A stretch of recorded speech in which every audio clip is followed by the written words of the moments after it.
Dari Yerusalem ke Siprus, pulau yang dikunjungi Barnabas, Paulus, Lazarus, serta umat Kristen perdana. Kisah para rasul menceritakan demikian. Banyak saudara-saudara telah tersebar karena penganiayaan yang timbul sesudah Stefanus dihukum mati. Mereka tersebar sampai ke Fenisia, Siprus, dan Antioquia. Namun mereka memberitakan Injil kepada orang Yahudi saja. Cipro ha sempre avuto una grandissima importanza perché era molto ricco. Siprus adalah satu tempat penting pada masa itu. Karena kekayaan alamnya, banyak orang menginginkan Siprus, suatu sejarah yang panjang. Tetapi untuk kita, nilai pentingnya adalah karena kisah permulaan penginjilan.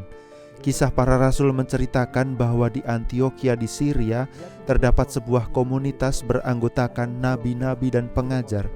Dan Barnabas, seorang Lewi dari Siprus, adalah tokoh penting di sana. Barnabas che era un levita originario di Cipro. Tindakan utama Barnabas terkait dengan Paulus yang dimasukkan dalam golongan para rasul. Awalnya rasul lain takut kepada Paulus, tetapi Barnabas, orang Lewi ini, membawanya kepada komunitas di Yerusalem dan menceritakan bahwa dalam perjalanan ke Damsyik, Tuhan berbicara kepada Paulus.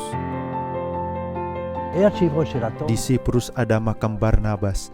Meski Siprus terbagi dua wilayah politik, makam Barnabas yang ada di wilayah kekuasaan Turki masih bisa dikunjungi oleh mereka yang masuk ke Siprus dari wilayah kekuasaan Yunani. Ada pula tanda-tanda bahwa Santa Helena pernah datang ke pulau Siprus.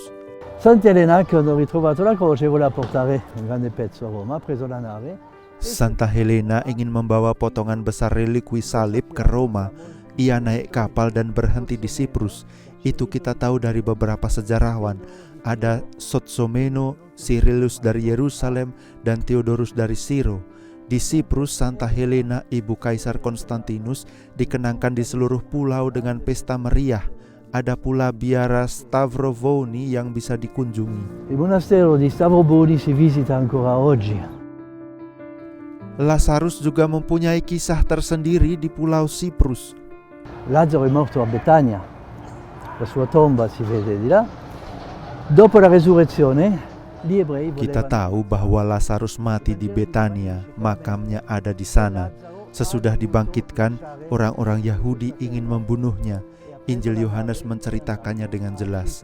Maka Lazarus meninggalkan tanah ini. Ia naik kapal dan pergi ke Siprus. Bisa jadi di sana ia bertemu Barnabas yang menahbiskannya menjadi uskup di Kition, sebuah kota tua, kini berada di Larnaka.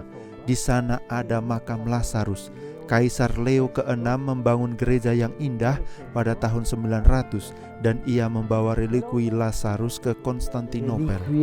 Di Lazzaro a Costantinopoli.